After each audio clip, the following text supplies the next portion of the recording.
Creo que ya podemos empezar la clase, ¿no?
Bien, ¿me escuchan?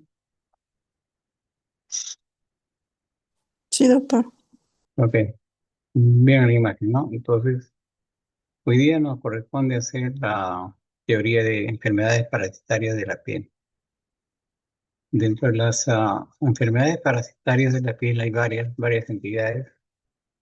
Las más frecuentes son la escabiosis, la pediculosis, la tundiasis, la larva migra. Son enfermedades de tipo parasitario, pero las más comunes, las que vemos frecuentemente, son la escabiosis y la pediculosis. Entonces vamos a empezar desarrollando lo que es la escabiosis y vamos a ver que la escabiosis es una enfermedad de tipo parasitaria eh, muy frecuente a nivel mundial. Tiene una serie de sinónimos en los libros, ustedes lo van a ver y pueden encontrar como este es sarna, como acarosis. También lo pueden encontrar en algunos libros como carranchín, picor de campo, picor de tienda de campaña. En algunos libros hablan de rascarrasca, otros hablan de siete luchas, es decir, tiene varios sinónimos. Lo cierto es que es una enfermedad infecto-contagioso de una gran prevalencia a nivel mundial. Si considera que a nivel mundial hay unas 300 millones de personas que están afectadas en el mundo, y esto va cada vez aumentando progresivamente conforme ocurre una serie de eventos a nivel mundial. Esto generalmente condicionado por factores de riesgo, por ejemplo, el hacinamiento, ¿no? El hacinamiento que se produce, por ejemplo, en estos procesos de conflictos, sobre todo de tipo bélico, donde hay acumulación de personas en refugios, en zonas de seguridad, y entonces se hace un hacinamiento, y estos generalmente son condiciones para que esta enfermedad se haga mucho más extensa, mucho más exuberante. La pobreza, la desnutrición, también tiene que ver mucho con esto, la promiscuidad sexual y lógicamente todo esto condicionado por malas condiciones de tipo higiénicas, donde las cuestiones de salubridad van a ser muy deficientes debido a todas estas circunstancias que suceden. Este cuadro clínico está condicionado por un ectoparásito que se llama el ácaro Sarcoptes scabiei. Ustedes van a leer que hay varios tipos de ácaros, pero el que produce la escabiosis es el Sarcoptes scabiei. Y como les decía, tiene una distribución de tipo mundial Ya les decía que tiene una gran relación con epidemias que están relacionadas con lo que estábamos mencionando. La transmisión de esta enfermedad es de tipo, digamos así, directa, es decir, de persona a persona, es la mayor frecuencia, pero también puede haber la transmisión de forma indirecta, es decir, a través de fomites, fomites es decir, condicionados, por ejemplo, con uso de ropas contaminadas o contacto con sustancias o con elementos de tipo eh, ropas personales, etcétera, que están contaminadas y entonces se convierten en un medio de transmisión. El ácaro es un parásito que puede vivir prácticamente fuera del cuerpo humano, un promedio de unos 3 días puede supervivir. El ácaro generalmente se alimenta digamos así, eh, de la sustancia del estrato córneo, ¿no? Es un elemento que vive de eso y lógicamente por dicho motivo le tiene que tener un hábitat donde hay calor, donde hay esta sustancia del estrato córneo, y entonces el ácaro puede movilizarse y puede supervivir ahí bastante tiempo. Eh, esto, digamos así, condiciona que este cuadro clínico se mantenga como una endemia ya de largo tiempo, es decir, se da a nivel mundial. Y la época de prevalencia mayormente es en épocas de invierno. En verano disminuye un poco, en épocas de invierno se ve con mayor frecuencia. Y los grupos de riesgo mayormente son los niños. Y dentro del grupo de niños mayor frecuente son las mujeres. El sexo no está bien determinado, ¿por qué? Pero los niños, al parecer, en cuanto a mujercitas, son los que tienen mayor facilidad para hacer este tipo de infestación. El parásito tiene una característica muy importante, que es un elemento que tiene un ciclo monoxénico, es decir, todo su ciclo lo hace en la persona, en el hombre, y por dicho motivo el reservorio es el hombre. Y esto, como les decía, es un ácaro especialmente del hombre, del ser humano, porque hay ácaros de animales, que si bien es cierto, pueden vivir en el hombre, pero generalmente no se reproducen, salvo que por ahí infesten a una persona con, digamos así, con una situación de inmunosupresión, y entonces en ese caso sí, de alguna forma estos ácaros de animales pueden producir y pueden hacer muy extensas las enfermedades, pero normalmente el ácaro de animales puede vivir en el cuerpo, pero no se reproducen tan fácilmente como es el ácaro del Sarcoptes cabello. Ya le decía que el mecanismo de transmisión es directo, ya le dije por qué. Y también, lógicamente, este directo es a través del contacto de persona con persona. La forma más fácil es a través de las relaciones sexuales. Y, lógicamente, la vía de transmisión es a través de la piel. Ese es el punto de vista directo. Y el indirecto, ya le decía, es a través de comités, es decir, sustancias contaminadas, sábanas, ropa personal, etc. El parásito tiene una característica muy importante. Tiene un periodo de incubación que tiene de 2 a 6 semanas, por lo menos de incubación. Y durante este tiempo, en la persona que es infestada por primera vez, no aparecen los síntomas. Entonces, pasa todavía este tiempo y recién después de pasar este tiempo de incubación aparecen los síntomas de este cuadro clínico, donde el prurito es el síntoma mucho más, digamos así, intenso, más evidente y más molestoso. En cambio, hay otras personas que ya se infestaron anteriormente y lógicamente en estas personas una segunda infestación van a condicionar que las manifestaciones sintomatológicas sean mucho más rápidas. Entonces aparecen después de 1 a 4 días, simplemente después de la nueva exposición. Entonces hay esta diferencia de aparición de sintomatología dependiendo si es una prima infección o si ya es una reinfección en una persona. Ya le dije que el periodo de transmisión existe generalmente mayormente en poblaciones jóvenes, es a través de la piel, Esto es un cuadro clínico a nivel universal. Y hay una característica muy importante. Esta parasitosis va a infestar personas que tienen una resistencia inmunológica normal, adecuada, pero también con bastante facilidad puede infectar a un grupo de personas donde su situación corporal está inmunológicamente bastante deficiente. Y en estas personas que pueden ser elementos que tienen enfermedades como cánceres, problemas digamos así, de glicemia no controladas o colagenopatías, etcétera, hacen que su situación inmunológica sea mucho más deficiente, lo cual hace que este elemento parasitario sea mucho más agresivo.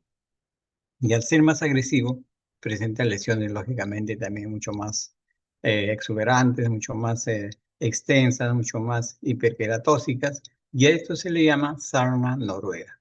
Entonces la sarna noruega es un tipo de sarna que se ve preferentemente en personas inmunológicamente deficientes. El parásito adulto tiene un dimorfismo sexual, la hembra es mucho más grande, como ven ustedes aquí en el cuadro. Su forma más o menos es de redondeado, no es segmentado, es aplanado dorsalmente y tiene 4 pares de patas cortas, lo cual le permite un desplazamiento. Los huevos, cuando ustedes lo ven, lo estudian, es pequeño, mide unos 160 milímetros de longitud, forma ovalada, y de ello, cuando revientan, salen larvas hexápodas.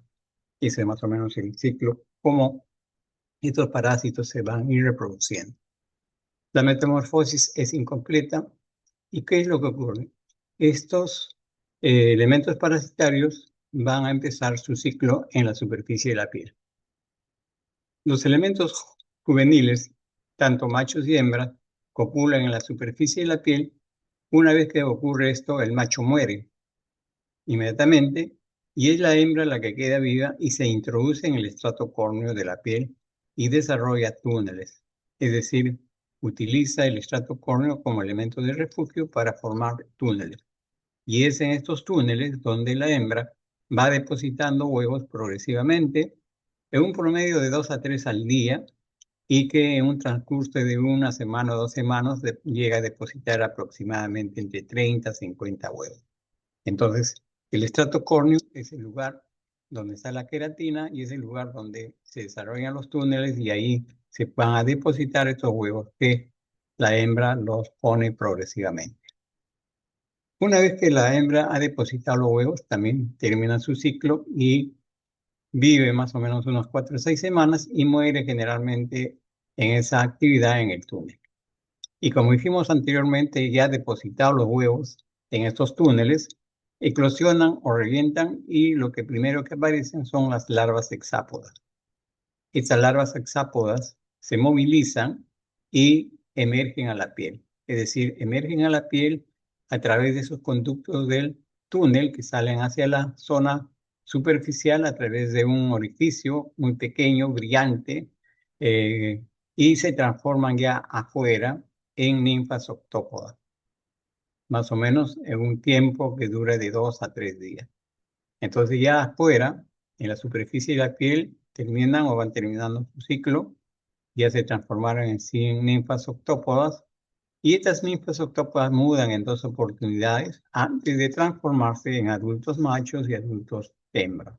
Entonces ahí terminan su ciclo, sus metamorfosis, y ya están preparados en la parte superficial de la piel para nuevamente cumplir su ciclo de cópula y todo lo que hemos venido desarrollando. Entonces, ¿qué ocurre cuando yo sospecho de una lesión por ácaros? Entonces hago yo una biopsia, ¿no? Para ver qué es lo que está pasando. Y esa biopsia me va a presentar más o menos una, digamos así, un cuadro que va a estar conformada por estas características. Hay una paraqueratosis. La paraqueratosis viene a ser un engrosamiento de la capa córnea, donde va a haber presencia de núcleos de células. Si ustedes revisan y se acuerdan en histología, la capa córnea no tiene elementos con células. La capa córnea es un elemento ya que tiene un fin solamente de depósito de células que ya cumplieron su finalidad, su desarrollo y ahí solamente llegan ya células que ya no tienen núcleo. En el caso de este cuadro clínico, hay células que están en la capa córnea con núcleos, y entonces esto se llama paraqueratosis. Podemos ver en la parte de la dermis un infiltrado inflamatorio, es decir, podemos ver células que corresponden a linfocitos, a histocitos, a eosinófilos, es decir, un proceso de tipo inflamatorio. Yo hago una inmunofluorescencia, puedo ver a ese nivel epidermodérmico depósitos del complemento C3 en la unión de esa membrana, o sea, de esta membrana dermoepidérmica. Y si yo hago estudio de inmunoglobulinas, puedo ver modificaciones de inmunoglobulinas tanto de la A, de la A, de la E, la M y la G. Es decir, todo esto puedo ser demostrable con una biopsia que yo hago a este paciente que tiene una carosis. Entonces, ¿yo cómo llevo a entender la clínica de esta enfermedad? En primer lugar, ya hemos dicho que tiene un ciclo, una metamorfosis, tiene un ciclo monoxénico, todo es en el hombre. Y entonces nos va a hacer dos presentaciones en dos grupos de personas, en lactantes y adultos. En lactantes es muy importante que sepan que el pequeño se infesta o se infecta con alguien que lo contaminó. Lógicamente el lactante no camina, no se desplaza y entonces con mayor facilidad es contaminado por familiares, papá, mamá que traen el proceso infeccioso y hacen que este lactante se infeste. El adulto, lógicamente, que es el que mayormente se va a infestar, puede presentarnos una infestación en adultos inmunocompetentes, es decir, personas común y corriente, y el otro cuadro que le dije en adultos inmunosuprimidos. Es decir, ya conversamos como la inmunosupresión como un elemento importante como para condicionar una forma de presentación de la carosis y se convierte en lo que se llama la sarna noruega, es decir, una sarna muy agresiva con lesiones muy, digamos así, diferentes a lo que hace una carosis normal, es decir, lesiones con hiperkeratosis, con lesiones muy, digamos así, amplias que a veces nos hacen confundir con otros cuadros clínicos, sobre todo con cuadros así de tipo hiperqueratósicos, descamativos, por ejemplo, con la psoriasis. ¿Por qué? Porque tiene una presentación más o menos de esa índole. Entonces, clínicamente, ¿cuáles son los síntomas que vamos a ver en este cuadro clínico? El prurito. El prurito es el elemento más importante que aumenta progresivamente en intensidad. Y esto lo hace mayormente, la intensidad es mayormente por la noche. Entonces la intensidad que presenta marcada en la noche es algo característico. ¿Y por qué es en la noche mayormente? Porque al parecer la noche es un momento donde uno deja de hacer muchas actividades día del día, está en un proceso de, de descanso y se puede percibir con mucho más facilidad alteraciones corporales. Es más, en la noche, al parecer, el ácaro también se desplaza mejor por los túneles, depositando los huevos, y entonces también eso causa una mayor hipersensibilidad, y entonces el prurito es mucho más intenso y mucho más fácil de percibir en la noche. Entonces, ese es el síntoma más importante. Y los signos, digamos así, que se pueden ver son varios tipos de lesiones. Son lesiones directas, lesiones indirectas y lesiones nodulares. Son tres tipos de signos que nosotros podemos ver en este tipo de cuadro clínico. ¿Qué lesiones son directas? La lesión directa viene a ser aquella lesión que se forma a través del surco acarino. Es decir, lo que conversamos, que el ácaro se metía hacia la zona del estrato córneo y producía el túnel. Ese túnel se convierte en lo que se llama el surco acarino.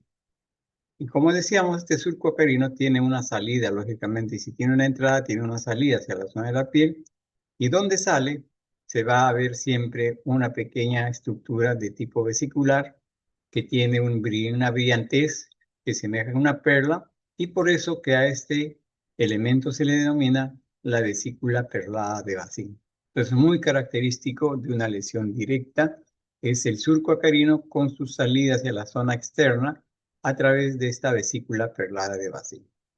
Estas son las lesiones directas, son las muy importantes porque aquí en esta lesión directa vamos a encontrar generalmente al ácaro. En cambio, las lesiones indirectas son lesiones condicionadas por una reacción de hipersensibilidad. Ahí no vamos a encontrar el ácaro, lo que vamos a encontrar es una proliferación de lesiones de tipo eritematopapular con bastante prurito, que van a tener una disposición bilateral, es decir, vamos a ver que se dan a ambos lados de mis cuerpos, vamos a ver que tienen más o menos una distribución simétrica, y esto es una característica clínica muy importante en el diagnóstico clínico de una carosis. Entonces, lesiones indirectas a través de lesiones eritematopapular de distribución simétrica. Y lo otro, vamos a ver que estas lesiones se van a distribuir en zona de pliegues. Eso es otra característica muy importante. Los pliegues son los lugares donde vamos a tener una mayor afectación, sobre todo en los pliegues de la muñeca, en los pliegues interdigitales en las manos, en los pliegues interglúteos, es decir, en esos lugares vamos a encontrar una mayor cantidad de estos elementos que estamos describiendo. Muy, digamos así, sui generis, el hallazgo de estas lesiones en esta zona. Y el otro grupo de lesiones que vamos a ver son lesiones de aspecto nodulares, llamados nódulos sacarinos porque se convierten en lesiones nodulares que son lesiones más consistentes, lesiones mucho más duras y que se localizan sobre todo con mayor facilidad y frecuencia en las zonas genitales.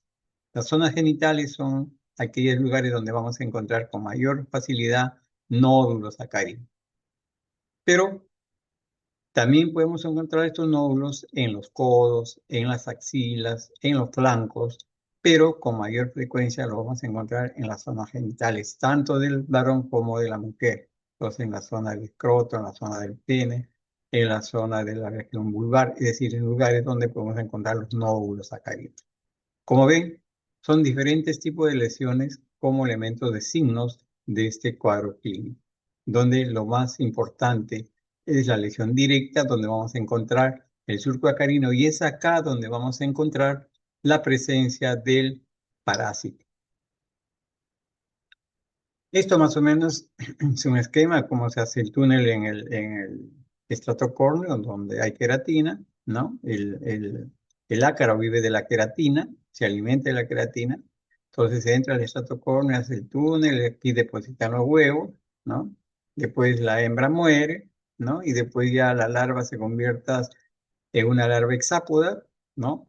Al reventar los huevos y sale hacia afuera, ¿no? Y la larva ya hacia afuera, completa su ciclo volviendo a una larva octópoda, hace 3 modos y ya se convierte en una larva, o ya no en una larva, sino ya en un parásito joven, maduro, lo cual nuevamente copula y vuelve a hacer nuevamente todo el cuadro que hemos venido describiendo.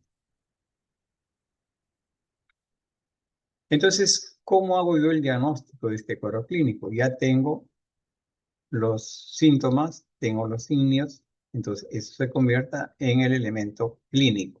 Entonces, yo ya sé qué es lo que puede tener el paciente con esta enfermedad y le hago uno lo que es el antecedente epidemiológico. ¿Qué significa esto? Significa que esta enfermedad infectocontagiosa de la carosis es muy fácil de diseminarse.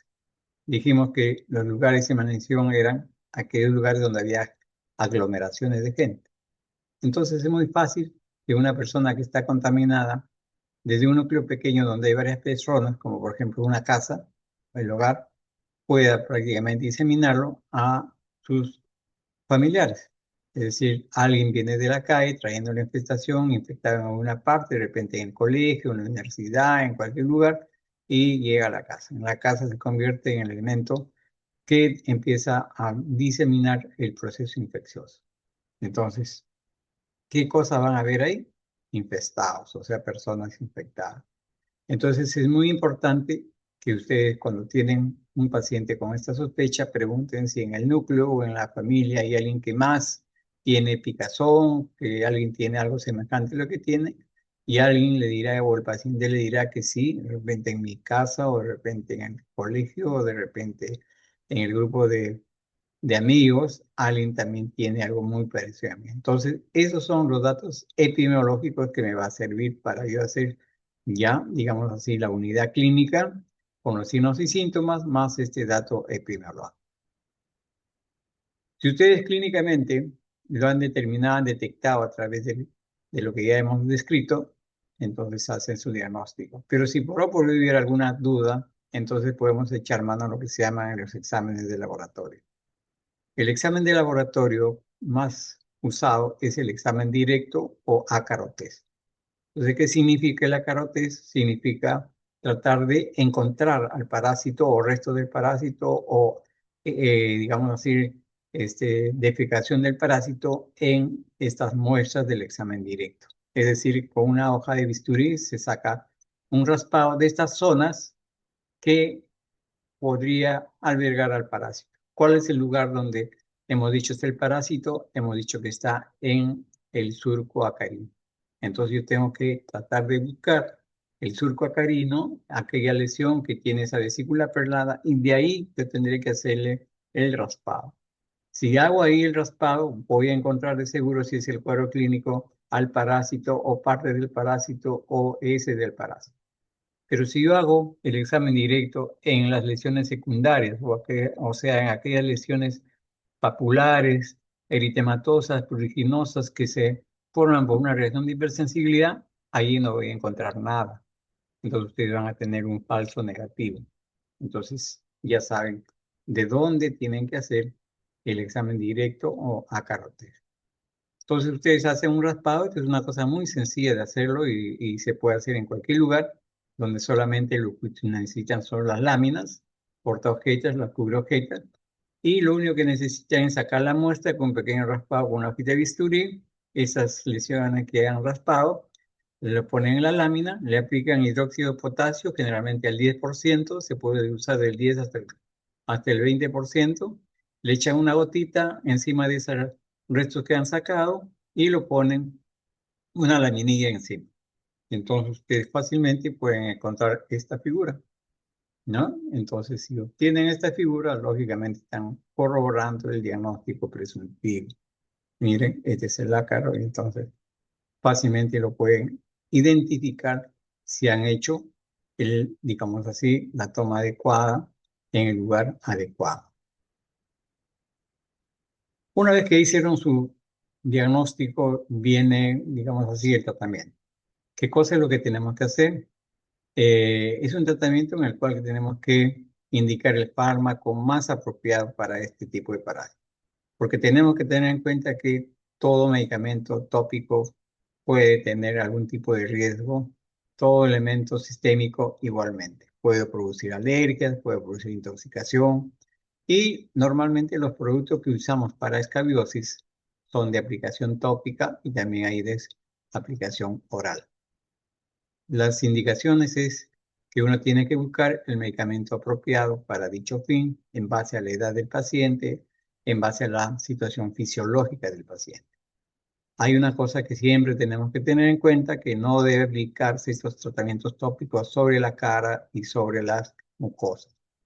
Y como este cuadro clínico produce mucha picazón, que es el síntoma mucho más molestoso, en los niños generalmente esta picazón produce rascado. El niño se rasca y este rascado a veces muy, digamos así, descontrolado, va a producir zonas de sobreinfección con bacterias. Es decir, me agrego yo una infección bacteriana por el rascado. Una puerta de entrada donde las bacterias también entran y entonces ya me hacen una contaminación y entonces yo tengo una carosis infectada con bacterias. Entonces, cuando ocurre esto, lo primero que tengo que yo ir limpiando es las bacterias de sobreinfección. Entonces, yo trato las bacterias de la infección bacteriana con antibióticos de acuerdo al paciente que tengo como elemento en el consultorio. Entonces, una vez ya solucionado si es que trajo esta infección sobreagregada, no hay problemas, o simplemente viene el paciente sin la infección sobreagregada, entonces yo tengo que utilizar el medicamento más apropiado. Ya les dije que estos medicamentos se manejan en función de edad del paciente, inmunodeficiencia o inmunocompetencia, el estado fisiológico, si es un paciente gestante o es un paciente no, si es un niño pequeño, si es un niño de mayor edad, si es un adulto. Tengo que tener en cuenta los costos de estos medicamentos y tengo que tener en cuenta mucho el grupo familiar o el grupo de amigos o el grupo que está cercano a este paciente. ¿Por qué? ¿Por qué? Porque vamos a tener que también hacer un tratamiento de extensión hacia ese grupo en el cual podría estar el foco infeccioso, en el cual el paciente trajo después ya la infestación. Entonces, como ven, aquí hay varias drogas antiparasitarias. Tenemos una relación como de 7 medicamentos más o menos que existen en el mercado que lo podemos usar. Todas son muy buenas siempre y cuando lo utilicemos adecuadamente. Entonces, cuando nosotros empezamos a ver la relación, encontramos benzoato de bencilo al 10 y 20%. Al 10% se usa en niños y al 20% en adultos. Si ustedes le ponen 20% al niño, le van a producir una dermatitis de contacto, muy seguro. Entonces, en niños es al 10%. Y este tiene una forma de aplicación muy, muy especial. El benzoato de bencilo es un elemento que elimina a los parásitos adultos, mas no elimina a los parásitos jóvenes. Por lo tanto, este medicamento, cuando ustedes recetan, tienen que hacer un esquema bastante, digamos así, especial. Es decir, todo paciente que va a usar cualquiera de estos medicamentos, primeramente tiene que bañarse y después del baño viene recién la aplicación en todo el cuerpo. No es que solamente me aplico donde me está picando, donde están los granitos. Tengo que hacer una aplicación desde el cuello hasta la punta de los pies. Ya vimos que no se aplicaba en cara ni en mucosas, por lo tanto, mi indicación será, usted se aplica la loción o la crema desde el cuello hasta la punta de los pies. Una vez aplicado esta loción o esta crema, el paciente debe permanecer con esa crema, generalmente es en la noche, se indica en la noche, 7, 8 de la noche, debe permanecer hasta el día siguiente. Hasta el día siguiente debe mantener el producto en el cuerpo y después de eso bañarse. Cuando se trata de benzoato de bencilo, tiene que bañarse y tiene que hacer la misma operación 5 días seguidos. Después de hacer 5 días seguidos, va a haber una pausa sin aplicación del producto por unos 5 días. Y después de cumplir esos 5 días de pausa, vuelve nuevamente a aplicarse en la misma forma 5 días más. ¿Y por qué hacemos esto? Hacemos esto porque ya les dije, el benzoato es un elemento que elimina formas adultas del parásito, más no las jóvenes. Entonces, cuando yo hago la primera aplicación, voy a limpiar el organismo de los ácaros adultos, pero los ácaros jóvenes no van a ser susceptibles en ese momento a este producto. Entonces, cuando yo apliqué la primera parte y después dejé 5 días sin aplicación de este producto, los elementos jóvenes en esos 5 días empiezan a ir madurando, es decir, de su forma joven llegan a ser elementos adultos. Entonces, ahí voy a aplicar la segunda parte y entonces voy a eliminar a estos elementos jóvenes que después llegaron a ser adultos. Entonces, de esa manera garantizo que me estoy, como se dice, limpiando de tantos ácaros, ya sea en estadio joven y estadio adulto. Esta es una característica de aplicación con este producto. La permetrina al 5% es otro producto. Se aplica igualmente previo baño, se aplica en todo el cuerpo y se baña después de 24 horas. A las 24 horas se vuelve a bañar. Este es un producto que se usa, en algunos libros van a ver que se usa semanalmente. Se puede usar en 2 aplicaciones o en 3. En algunos esquemas se refieren que se puede hacer 3 aplicaciones con un intervalo de 4 días entre aplicación y aplicación. Cualquiera de ellas tiene bastante efectividad. Lo que tienen que hacer ustedes es indicar bien al paciente, como dijimos anteriormente.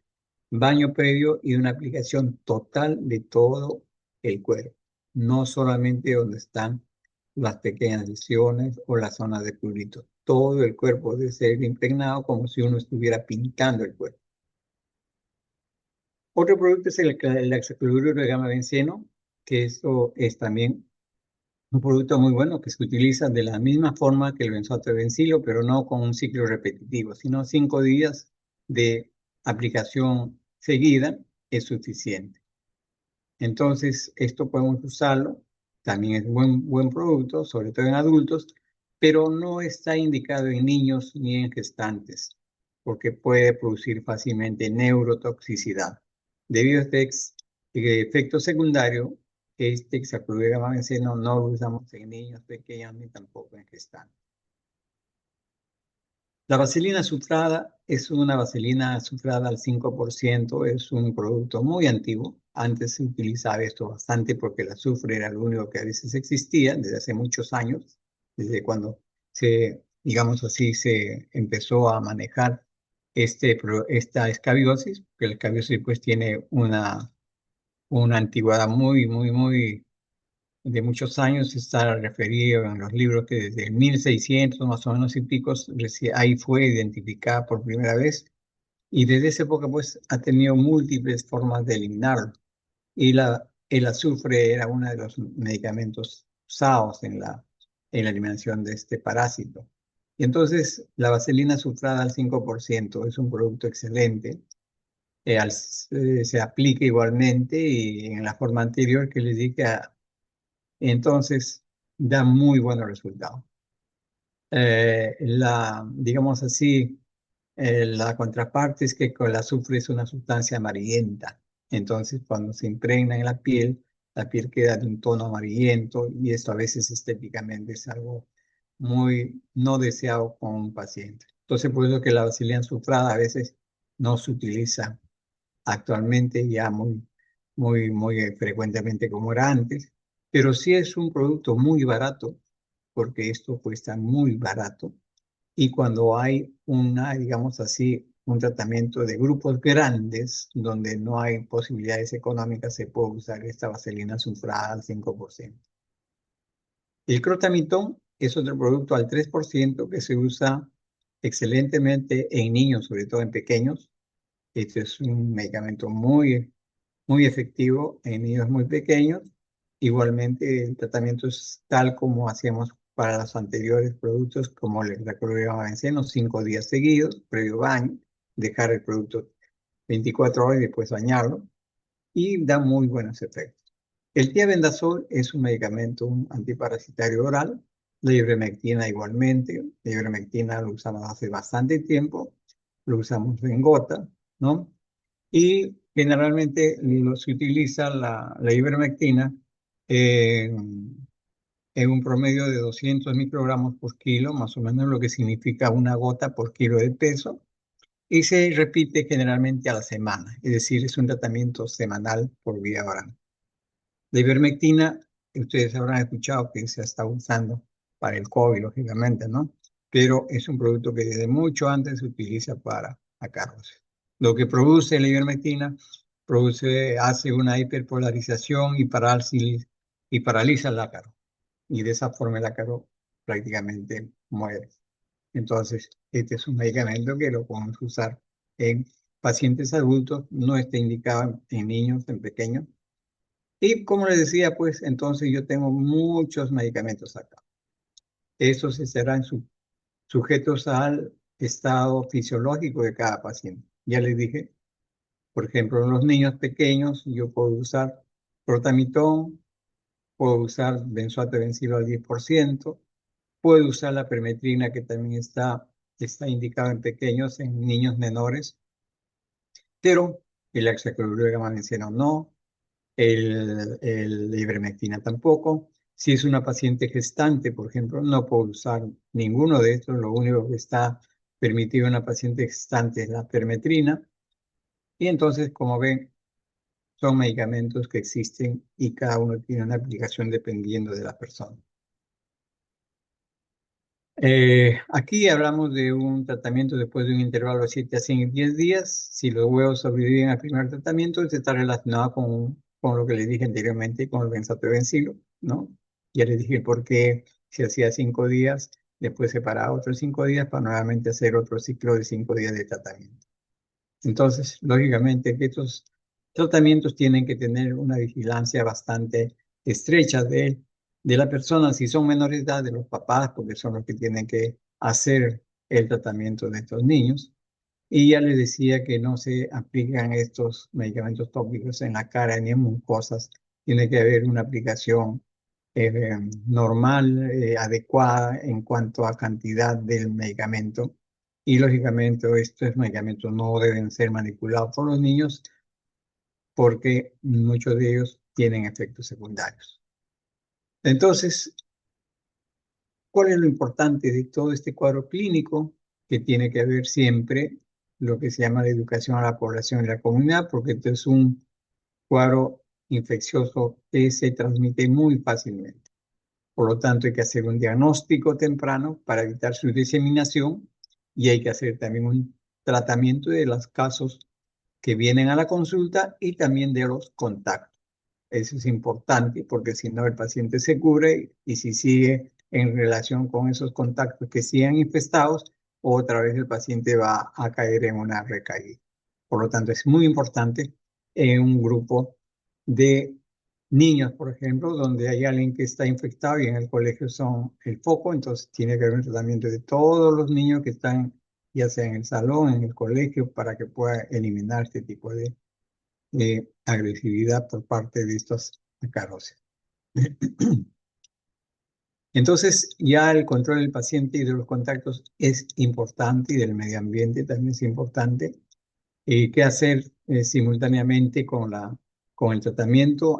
Lógicamente, hay que hacer un lavado de ropa para ver una desinfestación concurrente, hay que lavar la ropa interior, todas las ropas de la persona que está infectada, porque ya le decía, el ácaro puede vivir hasta 72 horas fuera de la piel, es decir, puede vivir en las ropas, en las camisas, en las chompas, puede vivir ahí, puede mantenerse todavía vivo por unas 72 horas o puede también caer a las sábanas, a la frazada y estar ahí 2, 3 días y lógicamente esto hace que uno pueda infestarse fácilmente cuando se acuesta sobre estos lugares donde el ácaro está y está vigente todavía su supervivencia.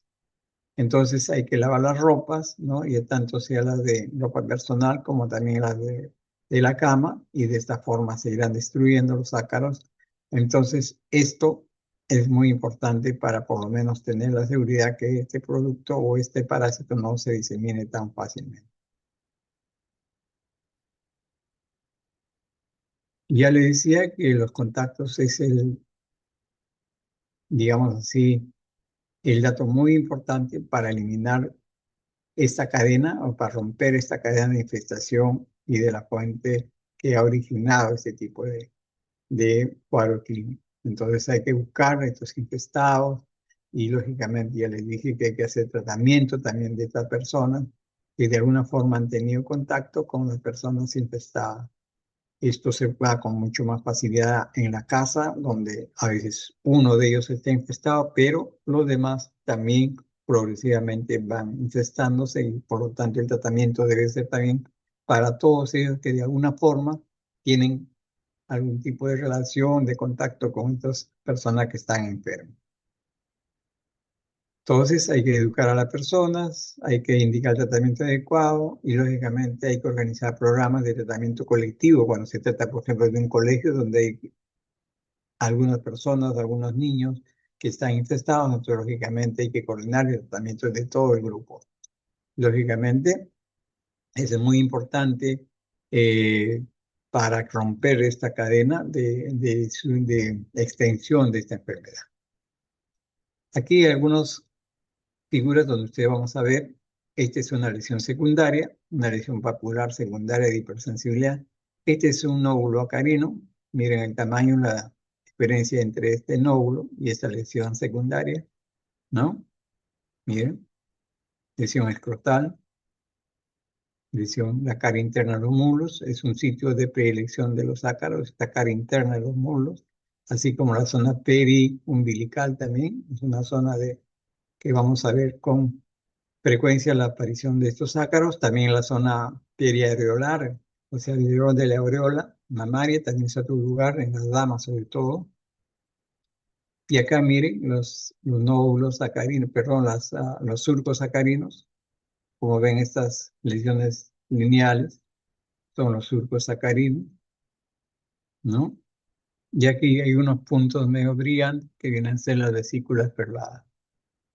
Aquí, miren, la picazón, el prurito hace que la persona se rasque. Un sitio de predilección, les decía, los pliegues. Aquí es el pliegue de la muñeca.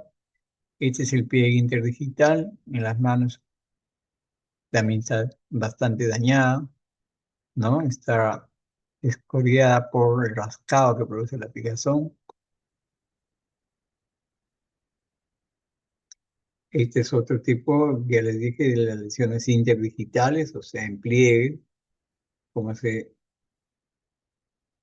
apropia de estas zonas del ácaro, en este punto de la vesícula perlada, las lesiones de tipo lineal.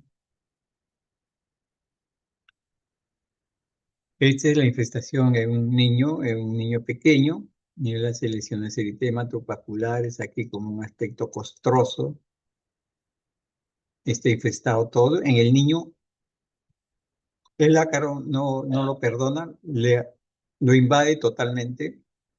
Todo el cuerpo es invadido por el ácaro. En cambio, en los adultos respeta todo lo que es cara, todo lo que es cabeza y todo lo que es la región palmo-plantar. Entonces, en el adulto, las regiones palmo-plantares no están afectadas, cabeza y cuello tampoco.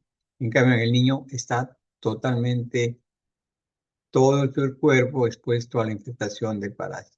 Acá lo vemos, miren cómo está infectado acá, incluso acá ya hay una infección secundaria por rascado y hay una sobreinfección que se ha agregado a este tipo de cuadro clínico inicial. Todas estas son pápulas eritematosas que tienen una distribución simétrica, se reacciona de hipersensibilidad, acá lesiones de tipo, digamos así, de túneles, como habíamos descrito, con vesículas perladas brillantes.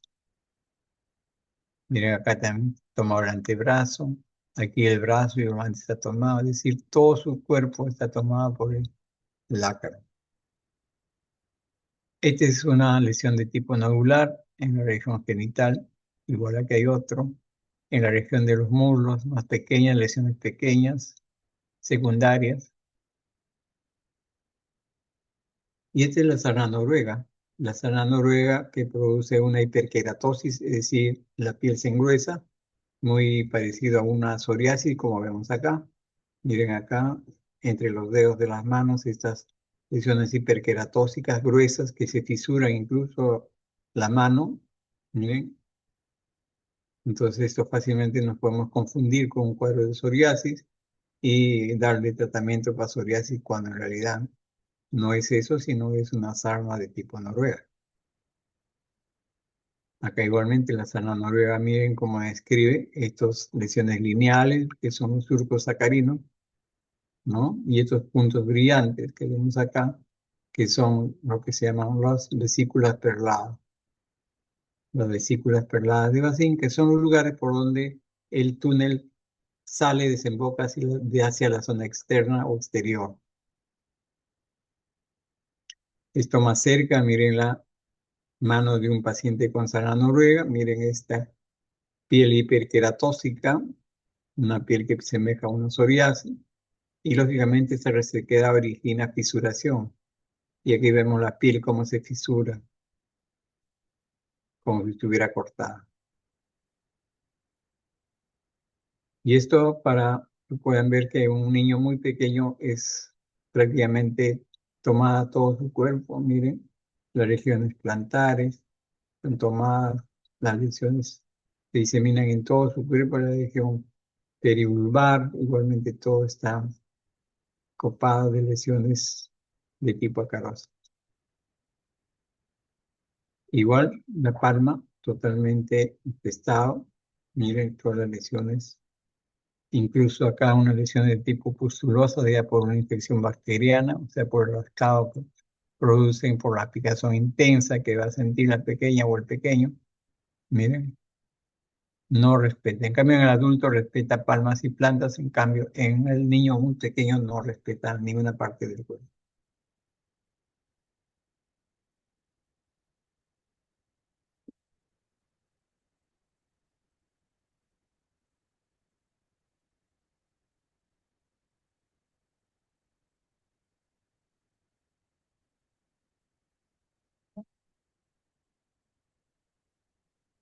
Bien. ¿Ven la otra imagen? Sí, doctor.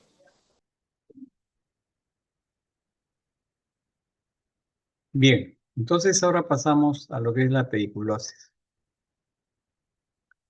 La pediculosis viene a ser otra entidad infecto-contagiosa muy fácil de pasarse de persona a persona. ¿Qué cosa es la pediculosis? Es una infestación parasitaria de la piel del cuero cabelludo, que es una zona, de la piel del tronco, que es otra zona, o también del área pública. Es decir, tres lugares de afectación por estas pediculosis: cuero cabelludo, tronco y la zona pública. Y esta es la imagen del elemento agresor, o sea, el pedículo. Entonces, esta pediculosis está originada por estos parásitos que se dividen en tres variedades. La pediculosis del pubis está ocasionada por el Pitidium pubis, que le llaman algunos piojos del pubis o la día. La pediculosis corporis, que está ocasionada por la pediculosis humana variedad corporis, o le llaman también el piojo del cuerpo. Y el otro que es la pediculosis capitis, que está ocasionada por el pediculus humano variedad capitis, que es el piojo de la cabeza. Acá tenemos más o menos una presentación de estos elementos. Están de los cabellos. Acá estos son los cabellos. Y aquí están estos parásitos prácticamente colonizando toda esa zona. Entonces, tres variedades diferentes de pediculosis. Todos muy parecidos, difieren solamente en tamaño, en características más o menos de ese tipo. ¿Cuáles son los síntomas en forma general de estos tres tipos de variedades de pediculosis? El prurito, que es muy intenso, que con mucha frecuencia ocasiona rascado, que la persona que tiene esto se rasca tanto que se producen escoriaciones profundas en toda la zona que está afectada. Y que debido a este rascado muy intenso puede producir o presentar el pioderma o la piodermitis. Y la piodermitis hasta cierto punto viene a ser el signo que se presenta con más frecuencia en cualquiera de estas infestaciones. Aquí este cuero cabelludo, miren, con la infestación, lesiones eritematosas papulares. Acá vemos las liendres que están en el cabello. Es decir, todo esto conllevando una gran picazón. Entonces vamos a desarrollar las tres partes de este tipo de presentación de la pediculosis. Empezamos con la pediculosis capitis o el piojo de la cabeza. Esta pediculosis capitis puede afectar tanto a niños como a adultos, pero mayormente el grupo afectado mayor es el de niños, ¿no? Y esta infestación se transmite especialmente por un contacto directo con una persona que está infectada, es decir, por ejemplo, niños que juegan entre sí, ¿no? Juegan, se abrazan, chocan una cabeza con la otra y se infectan, pasan el parásito de uno a otro. O bien también se puede infectar por una forma indirecta a través de peines, cepillos y sombreros. Es decir, se prestan sombreros o gorros entre ellos, intercambian sus sombreros y basta que alguno de ellos esté con esto, entonces se empieza a diseminar. O los peines que también pueden estar infestados. Entonces este peine infestado igualmente se pide que pueden estar con los parásitos y usado por otra persona, fácilmente se pasa la infestación. Y lógicamente todo esto se va a condicionar porque va a haber también falta de higiene, falta de cuidado y entonces la infestación se hace mucho más fácil. Ahora, cuando yo me infecto, cuando uno se infecta, el periodo de incubación va a ser más o menos desde el contagio hasta la aparición de los primeros síntomas, un promedio de 15 días. Y después de 15 días que yo tuve contacto con ese parásito o que ese parásito entró a mi cuero cabelludo, recién me va a empezar a dar la sintomatología. Y la sintomatología, como les dije anteriormente, lo más importante y más fastidioso es la picazón o el prurito. Y este prurito en el cuero cabelludo, que conforme va pasando los días se va haciendo mucho más intenso. Y esta intensidad me lleva a rascarme, Y mayormente los sitios de picazón son la zona occipital, la zona retroauricular y también en la nuca. Son los lugares bastante sui generis de esta molestia, de este cuadro clínico.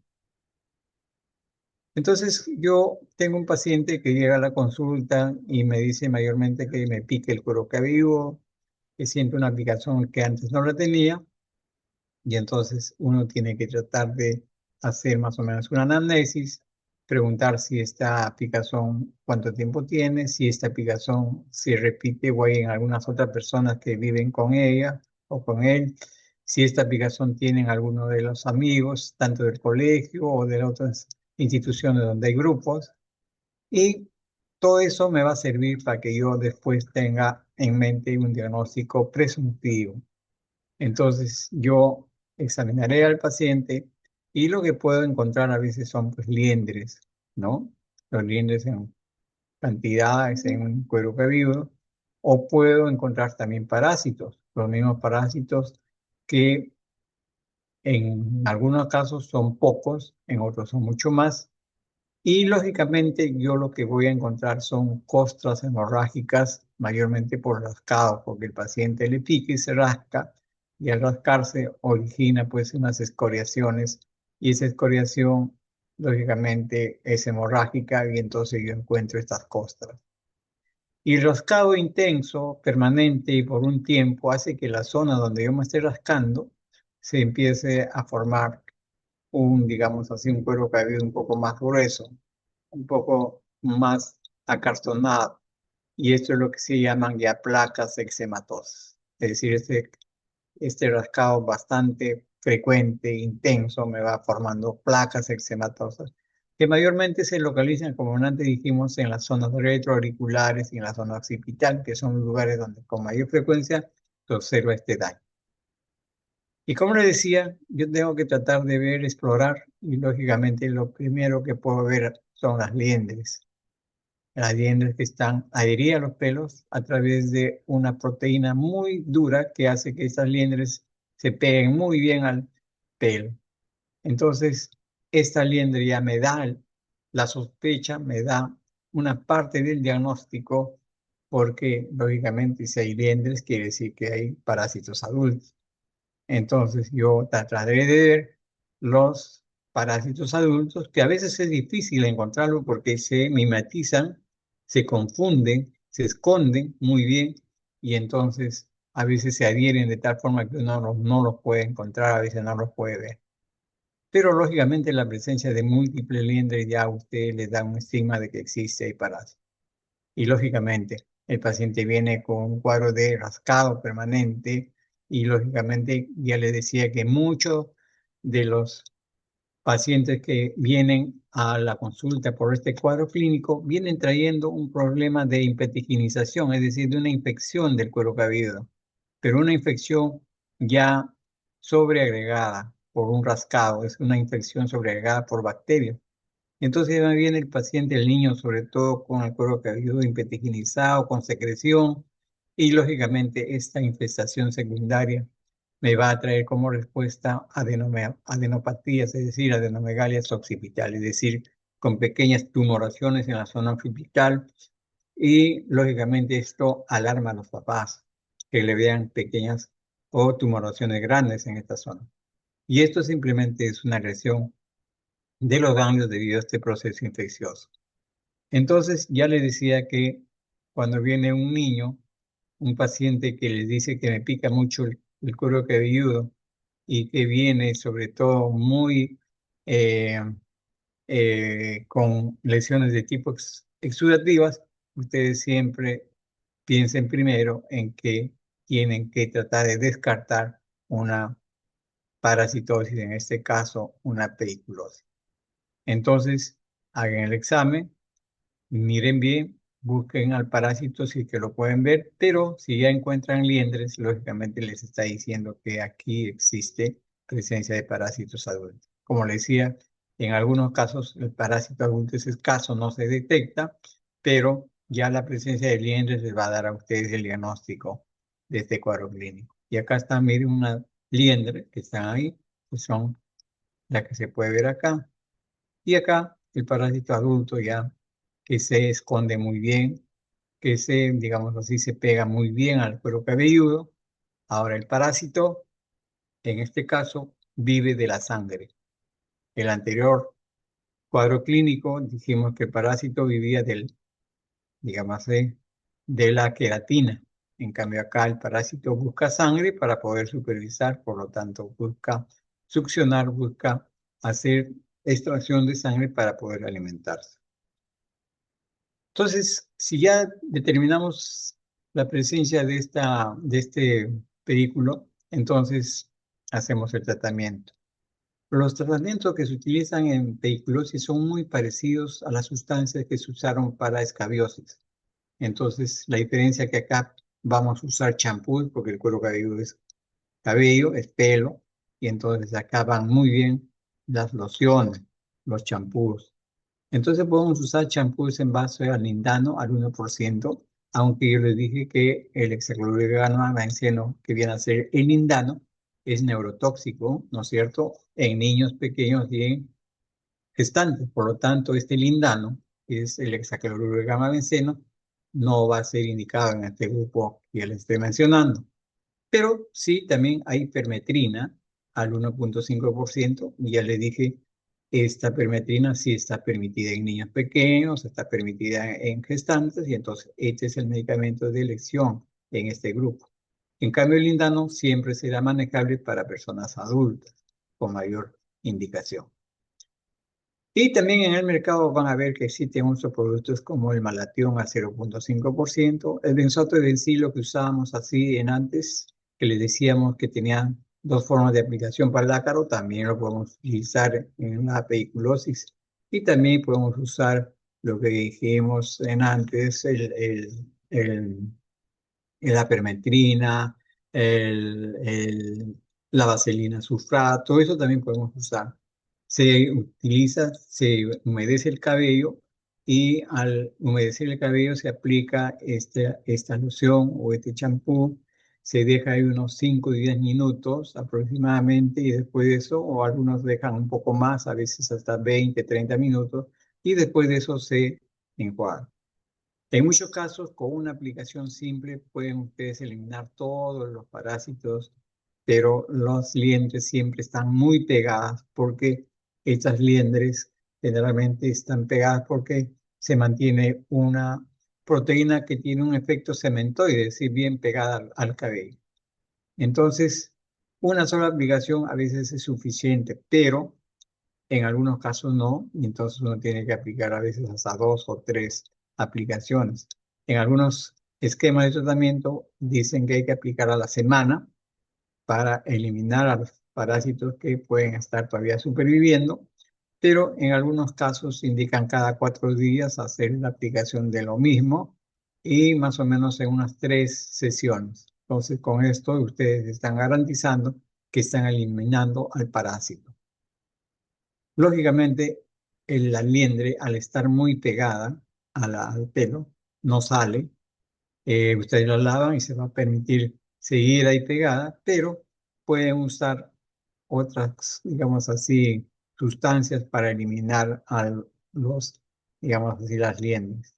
Y es el uso de vinagre blanco, sobre todo al 50% en agua, que lo utilizan como un elemento de peinado, es decir, después que ya hicieron el tratamiento, después que se lavó con este champú, después de hacer este procedimiento, esperan un poco que el pelo vaya secándose un poco y después con esta solución de vinagre al 50% en agua, es decir, mitad mitad, vinagre con agua, agarran uno de esos peines tipo liendera, o sea, patrullero que llaman algunos en la calle, y con ese peine muy fino, mojando este vinagre, le pasan por el cuero cabelludo. Esta sustancia, esta solución, va a disolver esa sustancia cementoide que tiene la liendre con el pelo y entonces la liendre va a caer fácilmente y se va a desprender y de esa forma van a limpiar ustedes mejor el cuero cabelludo. Entonces, esto es una forma también de manejo de esa sustancia. Ya les decía hace un momento cuando conversamos que el lindano es una sustancia neurotóxica, acá lo dice, por eso ya está indicado en niños pequeños, no se puede usar, en mujeres embarazadas tampoco, y lógicamente él les decía que la permetina es lo más indicado. Entonces, esto siempre tener presente para los efectos de tratamiento. El otro grupo es de los vehículos humanos que están habitando la zona corporal. Entonces, acá los ácaros son un poco más grandes, o perdón, los vehículos son más grandes, pueden llegar incluso hasta 4 milímetros de tamaño, acá sí son visibles estos parásitos del cuerpo. Y esta enfermedad de la pediculosis corporis es producido por este parásito que está en todas partes. Y no se puede decir que acá no existe, que solamente está en determinados lugares, no. Este parásito no respeta nada de barreras geográficas, socioeconómicas ni culturales. Cuando aparece, aparece en cualquier lugar donde se han dado las condiciones óptimas para que aparezca. Y estos parásitos tienen una particularidad de que se esconden muy fácilmente en las zonas de costura de las ropas y en los pliegues de la ropa que está en contacto con la piel. Y entonces muchas veces a veces desnuda al paciente y no encuentra el parásito, pero sí encuentra unos puntos de tipo costrosos, redondeados, que significan simplemente los sitios de succión. Y entonces ahí uno empieza a darse cuenta que esto está originado por un elemento que succiona, hace el orificio y después se esconde. Entonces, ahí es donde tenemos que pensar que estos parásitos hay que buscar en las costuras, pliegues de las ropas, salvo de que el paciente tenga bastante vellos en la parte del tórax. Entonces, ahí sí, a veces estos vellos en abundancia también le sirven como refugio para poder esconderse. Este cuadro clínico va a comprender o se va a afectar ya sea adultos de ambos sexos. Lógicamente, la deficiencia de la higiene personal es muy importante. ¿En quiénes lo vemos estos cuadros clínicos? Los vemos con más facilidad en estas personas que viven a veces un poco desamparadas, viven a veces en las calles, no tienen un hogar, duermen en los parques, duermen en las calles.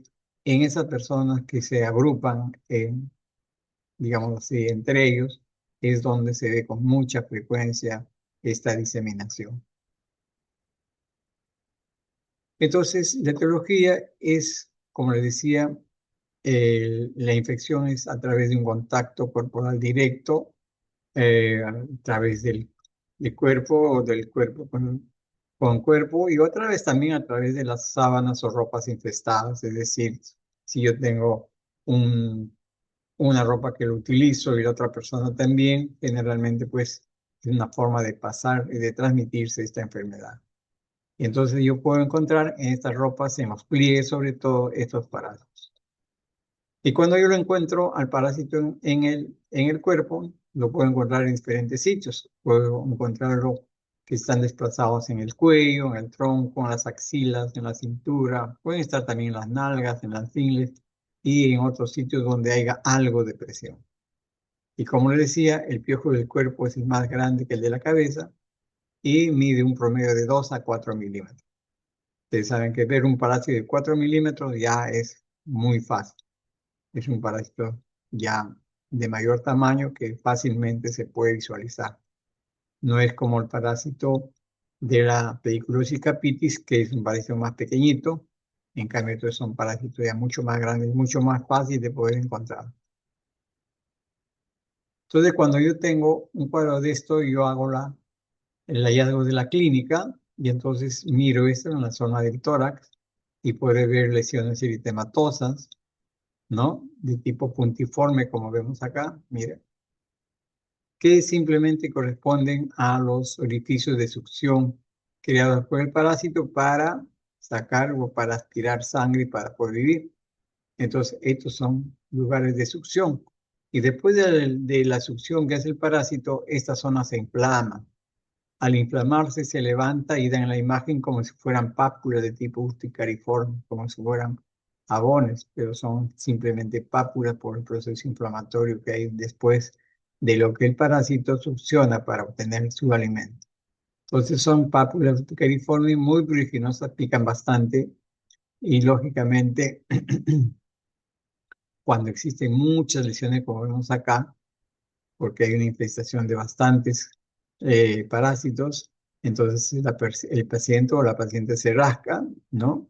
Y ese rascado permanente, intenso y frecuente va a conllevar a que todo esto se manche, se forma como unas máculas de color bronceada, un color medio eh, naranja dorado. Y a esto en algunos libros ustedes lo van a encontrar que se llama enfermedad de los vagamundos o meladenodermia pediculósica, es decir, a esta presencia de estas manchas de aspecto medio bronceado, grandes, debido al rascado continuo, permanente y por mucho tiempo, es lo que se llama enfermedad de los vagamundos o melanodermia pediculósica, y que se puede ver en algunos libros, ¿no? Este tipo de terminología. Y lógicamente, si existe un rascado permanente, frecuente por la picazón, también podemos encontrar una infección bacteriana secundaria. Lógicamente, cada vez una infección bacteriana secundaria puede haber incluso una afectación linfática y a su vez, si existe infiltración linfática, puede haber también un proceso de una glomerulonefritis aguda, es decir, miren hasta dónde se puede llegar con una infestación de este tipo de parásito. Lógicamente, que este rascado permanente por largo tiempo que hago yo de esta zona afectada me puede dar también una forma de presentación lignificada en esta zona de afectación. Es decir, se hace una piel más gruesa, se hace una piel de tipo acartonada, dura. A esto le llaman proceso de lignificación. ¿Qué cuadros clínicos pueden entrar dentro del diagnóstico diferencial de pediculosis corporis? Puedo hacer yo diferencia con la sarna, ¿no?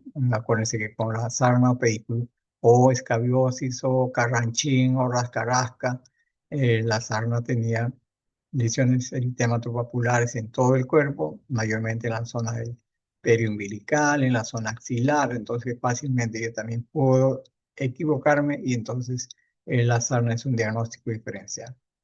La dermatitis herpetiforme igualmente es unas lesiones de tipo vesiculares que pueden haber distribuidas así en la zona del tórax, la espalda y lógicamente entra dentro del diagnóstico diferencial. Y la forunculosis, que son lesiones de los folículos que se hacen mucho más profundos en cuanto a su infectación y entonces me pueden dar las forunculosis que también pueden confundirme, por eso que están dentro del diagnóstico diferencial. El tratamiento de este cuadro clínico, lógicamente, es, dijimos, una infestación que se da en personas muy características, donde no hay una higiene personal, en grupos así de personas que viven a veces en las calles, donde las condiciones de salubridad pues son mínimas, son casi nada. Y lógicamente, en estos pacientes lo primero que hay que hacer es cambio de ropa, de toda la ropa que tiene que estar infestada, ropa de las, ropa de la cama, del colchón si es posible, y lógicamente usar sustancias como hemos venido indicando. El uso de la piretrina es importante o de la permetrina o también de lo que podemos usar la vaselina sulfurada o el benzoato de bencilo al 20%, el hexaclorohidrogenado, todo eso se puede usar. Es decir, todos estos productos que se usan para la carosis también podemos usar en este caso para la pediculosis, pero lógicamente sabiendo aplicarlo. Se aplica igualmente y se deja todo el producto en el cuerpo hasta el día siguiente, en el cual se hace un baño. En algunos casos se hace una sola aplicación, pero en otros hay que repetir a la semana una segunda. Otros dicen que se puede hacer cada 4 días, es decir, cada esquema existe y uno busca el esquema más apropiado para eliminar este tipo de parásitos. Pero lo importante es de que para eliminar y romper el mecanismo de diseminación hay que hacer el mismo tratamiento a todos los contactos de los individuos con el cual esta persona puede estar unida o puede estar siempre frecuentando. Entonces, en ellos también hay que hacer este tipo de tratamiento para evitar después la reinfección. El otro tipo de pediculosis es la que se denomina pediculosis pubis o ladilla. Esto es un cuadro clínico muy incómodo para la persona que lo tiene porque cursa con una picazón muy intensa. Entonces acá tenemos el cuadro clínico, ¿no? La zona púbica, la zona de expectación. Y lógicamente este cuadro clínico se contrae con más frecuencia a través del contacto sexual. Aunque también puede transmitirse por compartir la ropa o la cama que puede estar infestada por este parásito. Un poco más difícil, pero que puede ocurrir, ¿no? Si yo comparto, por ejemplo, ropa con otra persona, por ejemplo, ropa deportiva a veces, o ropa interior, a veces entre hermanos, pueden haber ese tipo de, de forma de diseminación. O simplemente compartir la cama, ¿no? A donde han caído estos tipos de parásitos y yo me puedo infestar de esta forma también. Pero lo más importante es que cuando una vez ya infestado, viene lo que se llama el prurito genital de una intensidad progresiva.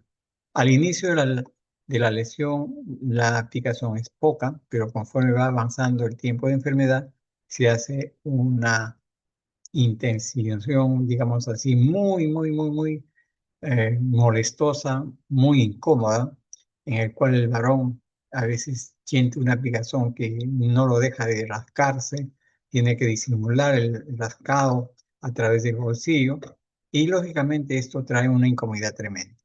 Este epidídimo púbico, que es el responsable de esto, vive pues en la región púbica y si el paciente tiene vellosidades que le toman parte o casi todo el cuerpo, el epidídimo pubis puede avanzar por el pelo hasta el abdomen, puede irse al tórax y fácilmente puede llegar hasta las axilas en algunas semanas.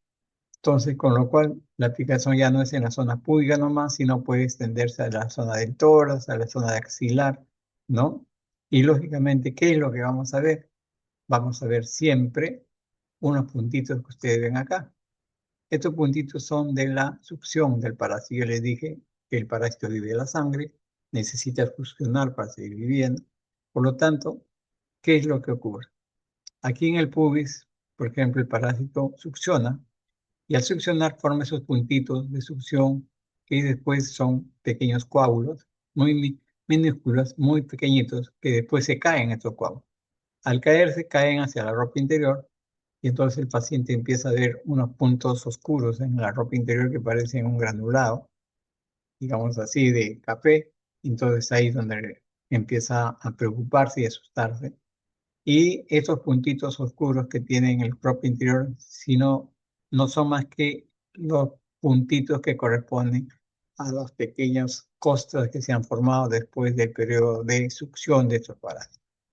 Entonces, eso es lo que ve el paciente cuando viene a la consulta muchas veces. Entonces, ¿qué es lo que yo observo cuando examino a este paciente en la zona pública? Puede encontrar, ya sea por el rascado, bastantes lesiones papulares, muchas de ellas escoriadas por rascado, y en algunos casos puedo ver al parásito adherido a la base de los pelos. El parásito se mimetiza de tal forma que da la apariencia como si fueran pequeñas manchas marrón. Como es un parásito pequeño, y entonces yo puedo ver en la zona de la base del pelo pequeños puntitos marrones de 1 a 2 milímetros. Y yo lo puedo pasar a veces desapercibido, pero si con una pequeña lanceta o con un pequeño palito muy puntiforme muevo la zona, y entonces hago que el parásito se empiece a desprender y empiece a desplazarse. Entonces, esto es muy importante cuando ustedes hagan un examen. Siempre está pegado al pelo este parásito. Entonces, eh, este parásito,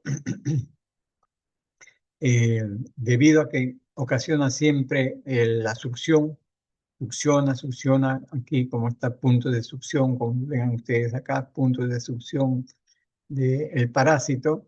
El parásito puede originar lo que se llaman las máculas cerúleas o cérulas.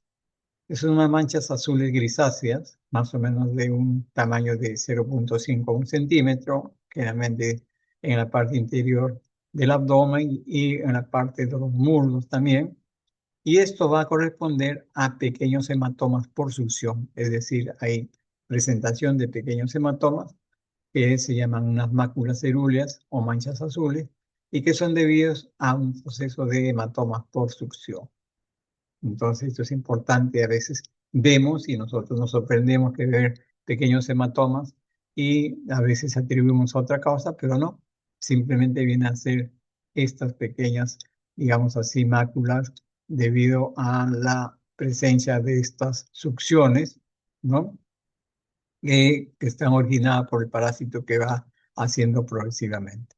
Y lógicamente en esta zona también podemos ver escoriaciones por rascado y a veces se pueden infectar fácilmente con bacterias por este rascado muy intenso y entonces podemos encontrar impetiginización, es decir, exudado, es decir, un cuadro clínico de impetiginización.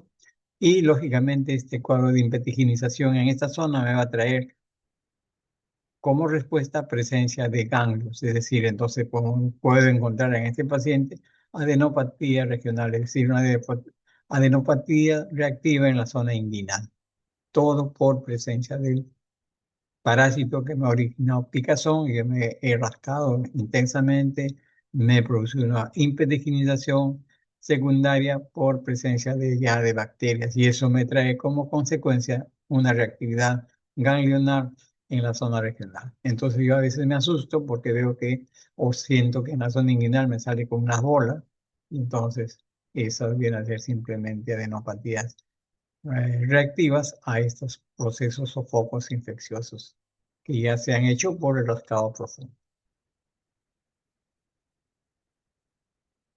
Cuando se hace el diagnóstico clínico, porque el diagnóstico mayormente son clínicos, lógicamente viene el tratamiento. El tratamiento es muy semejante a lo que hemos venido haciendo para los cuadros anteriores. Hay que, digamos así, usar estos champús hemos dicho la permetrina, el malatión, el hexaclorobenceno o el lindano. Y estas, humedeciendo la zona púdica, podemos aplicar estas sustancias en esos lugares y dejarlo unos 10, 20 minutos, algunos dicen unos 30 minutos, y después de eso ya lavarlo, bañarlo. Entonces, eso hay que hacerlo digamos así, en algunos casos semanalmente, unas 2 aplicaciones, algunos dicen hasta 3, otros tienen un esquema, como les decía, de cada 4 días, la misma función y creo que el efecto también es muy similar. Y a lo que decimos anteriormente, el medicamento más usado es la permetrina al 1,5%, el lindano también, en adultos sobre todo, no en niños ni pacientes gestantes. Entonces, ¿qué hay que acá buscar? Hay que buscar también el tratamiento de la pareja, o sea, el contacto, porque si esto es un cuadro clínico que se condicionó por contacto sexual, lógicamente que la pareja también tiene que tener de alguna forma esta infestación. Entonces, tiene que haber una recomendación del tratamiento simultáneo de la pareja y, lógicamente, de algún otro contacto sexual que pueda haber tenido esa persona. Depilación no es una indicación, eso puede ser a criterio del paciente. Lo que hay que saber es manejarlo, el producto, la aplicación del producto. Acá tenemos, miren, el Pityrion pubis, ¿no? Y el Pityrion pubis también puede llegar hasta la zona de las pestañas. Este pequeño parásito puede llegar hasta acá. Por la promiscuidad que ya existe a veces, que es muy frecuente, entonces eso puede hacer que haya contacto de la zona ocular con la zona púbica y entonces se pueden fácilmente infestar con las ladillas que se adhieren a las pestañas. Si ocurriera esto, lógicamente, no el tratamiento no es con estos productos, porque estos productos son irritantes, son productos que no se pueden aplicar en la zona ocular. Entonces tenemos que usar otro tipo de medicamento en base a, por ejemplo, vaselina. La vaselina va muy bien, se puede aplicar 2 veces al día. O en todo caso hay una sustancia que viene a través de una pomada oftálmica que se llama la fisostigmina al 0,025. Se aplica 2 veces al día durante 8 días y garantiza la eliminación de este parásito en la zona, digamos así, de las pestañas. Entonces, como es lógico, hay que hacer la prevención, la ropa interior, las sábanas, las toallas deben lavarse todas frecuentemente con agua caliente, hacerlo solear si es que hay sol o plancharlo bien para eliminar al parásito. Entonces, lógicamente, cuando nosotros tenemos un cuadro de pediculosis pubis, debemos también hacer un descarte de la existencia de otra enfermedad de transmisión sexual, porque no vamos a nosotros a solamente quedarnos tranquilos, porque si es una infestación a través de un contacto sexual, puede haber sido de repente una persona desconocida, ¿no? Y entonces podemos de alguna forma sospechar que podría haber de repente existencia de otra enfermedad de transmisión sexual, sobre todo de LUES o de sífilis, sobre todo de HIV, o sea, de enfermedad inmunodeficiencia, y por eso tenemos que pedir a todos estos pacientes que vienen con esta, digamos así, infestación, análisis para serología de HIV y para serología de LUES. Esa es una norma que está en el protocolo para todo paciente que viene con estos cuadros clínicos. Entonces, el diagnóstico, ya saben, es clínico. Se hace a través de la observación y el hallazgo de las liendres y de, en todo caso, si encontramos el parásito adulto, eh, excelente, ya tenemos el diagnóstico. Entonces, hacemos nosotros siempre cuando tenemos estas tres entidades, hacemos un diagnóstico diferencial también con tres entidades muy particulares. Por ejemplo, cuando se trata de la pediculosis del cuero cabelludo, hacemos el diagnóstico diferencial con la dermatitis seborreica. Ese es su diagnóstico diferencial más puntual. Cuando es una pediculosis del cuerpo, el diagnóstico diferencial más puntual es con la sarna. Y cuando tenemos una pediculosis púbica, el diagnóstico diferencial mucho más, digamos así, puntual es con un eczema. Entonces son tres diagnósticos diferenciales puntuales con los tres cuadros clínicos que estamos desarrollando. Esto, bueno, son la clasificación internacional de la pediculosis.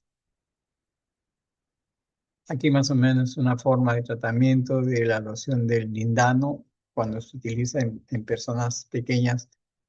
No se debe usar en menos de 2 años, pero lo recomendable es tampoco en niños, lo ideal es en adultos el lindano. Lo más importante y lo más frecuente es con la permetrina. Entonces se humedece el cabello y después de eso se aplica el champú y después de eso se va a retirar esta sustancia. No se espera tanto a 12 horas, sino mayormente se puede usar dentro de media hora, 1 hora, y con la diferencia que hay que repetir esto después de 4 días nuevamente. Aquí más o menos un lavado de cada 12 horas para solamente una aplicación. Pero a veces esto de dejar 12 horas puede traer una incomodidad y puede haber una dermatitis de contacto por el tiempo que se deja. Entonces, el esquema más, digamos así, más frecuente es hacer un lavado, hacer una estancia de la sustancia por media hora y después lavar.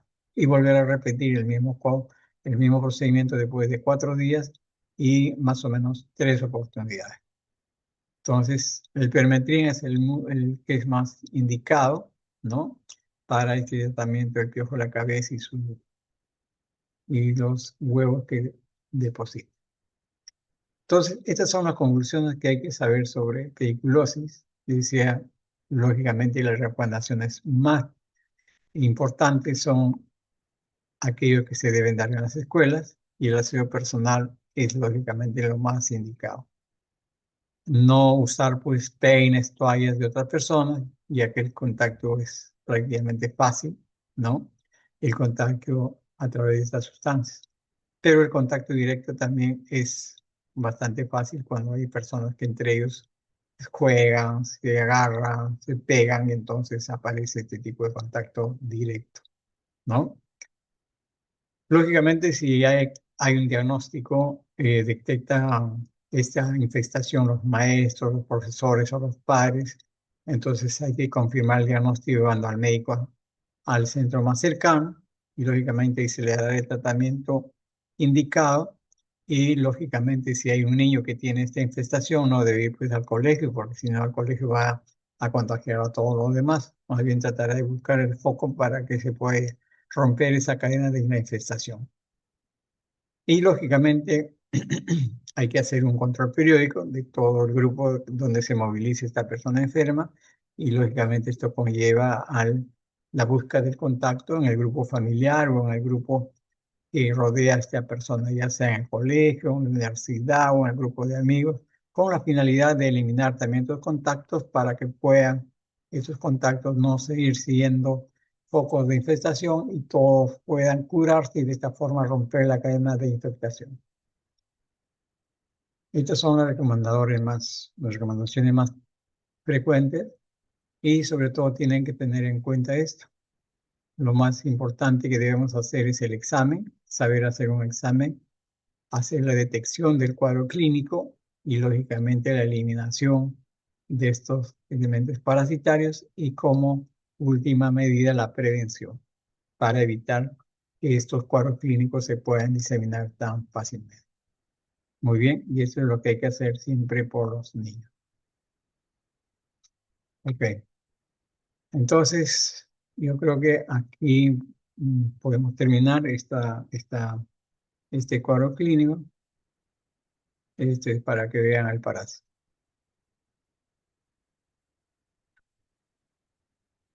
Muy bien, ¿alguna pregunta, algo? Todo claro, doctor. Muy bien, entonces nos quedaríamos acá ya hasta la próxima reunión y daríamos por concluido la reunión de hoy día. Muy bien, buenas noches con todos y nos estaremos viendo en una próxima actividad académica. Gracias, buenas noches.